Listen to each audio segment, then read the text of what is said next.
మీ business ఏదైనా మీ ఊర్లో promotion చేయాలంటే అది సుమన్ టీవీతోనే సాధ్యం. ఇప్పుడే సంప్రదించండి. ఒకవైపు మనిషి చంద్రమండలంలోకి వెళ్లేందుకు ప్రయత్నాలు చేస్తుంటే కొందరు మాత్రం తమ ఉనికిని కాపాడుకునేందుకు కులం మతం పేరుతో గ్రామాల్లో దారుణాలకు పాల్పడుతూ పాశవిక ఆనందం పొందుతున్నారు. ఇలాంటి ఘటనలు చేసిన వారిపై కేసులు నమోదవుతున్నా కొంతమందిలో మాత్రం మార్పైతే రావటం లేదు. కుల బహిష్కరణలు బతికి ఉన్న వారికే కాదు, చనిపోయిన శవాలకు కూడా వర్తింపచేస్తున్నారు. తాజాగా సిద్దిపేట జిల్లాలో ఇలాంటి ఘటనే ఒకటి వెలుగులోకి వచ్చింది. అక్బర్పేట భూంపల్లి మండలం బొప్పాపూర్ గ్రామానికి చెందిన బండమీది సాయిలు అనే వ్యక్తి అనారోగ్యంతో మృతి చెందాడు. ఆయన అంత్యక్రియలు నిర్వహించేందుకు అతని కులస్తులు ఎవరూ ముందుకు రాలేదు. సాయిలు అనే వ్యక్తి 5 ఎకరాలు పొలాన్ని సాగు చేసుకుంటున్నాడు. అందులో నుండి 3 గుంటలు భూమి విషయంలో నెల రోజుల క్రితం ఇరుగు పొరుగు వారితో గొడవ జరిగింది. ఇది కాస్త కుల పెద్దల వరకు వెళ్లింది.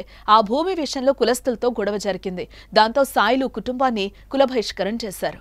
అయితే కుల బహిష్కరణ చేసినప్పటి నుంచి సాయిలు ఇంటికి కులస్తులు ఎవరూ రావటం లేదు, మాట్లాడటం లేదు. అయితే ఇటీవల సాయిలు అనారోగ్యానికి గురయ్యాడు.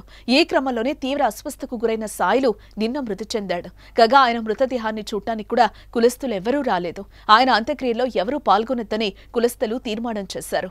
బహిష్కరణ అయిన ఇంటి దగ్గరికి ఎవరు వెళ్లినా వారితో మాట్లాడినా 5,000 రూపాయలు జరిమానా వేస్తామని కుల పెద్దలు తేల్చి చెప్పడంతో ఎవరూ కూడా అటువైపు కన్నెత్తి కూడా చూడలేదు. చివరికి కుటుంబ సభ్యులు మాత్రమే సాయిలు అంత్యక్రియల్లో పాల్గొన్నారు. కాగా కుల బహిష్కరణ పేరుతో వేధిస్తున్నారని కుటుంబ సభ్యులు ఆవేదన వ్యక్తం చేస్తున్నారు.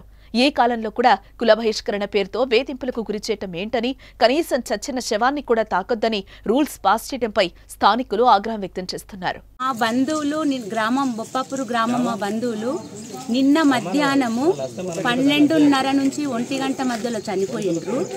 చనిపోయినప్పుడు మా చిన్నమ్మ మా చెల్లె ఇద్దరు ఉన్నారు అక్కడ. మా చిన్నాన్న చనిపోతే వాళ్ళిద్దరూ రండి మా నాన్న చనిపోయిందని మొత్తం నెత్తి కొట్టుకొని ఏడుస్తుంటే కూడా ఎవ్వరు కనీసం వచ్చి కింద పడుకోబెట్టే పరిస్థితిలో లేరు ఈ గ్రామ కులస్తులు. మనము ఎక్కడే గాని మన ఇంట్లో ఒక ఎల్క చనిపోతే అసొంటిది మనం దాన్ని తీసేసేదాకా మనకు మనసున పట్టది. అంటే ఇదాన్ని తీసి అక్కడ పారేయాలి ఒక పక్కన అన్నట్టు మనం అనుకుంటాము.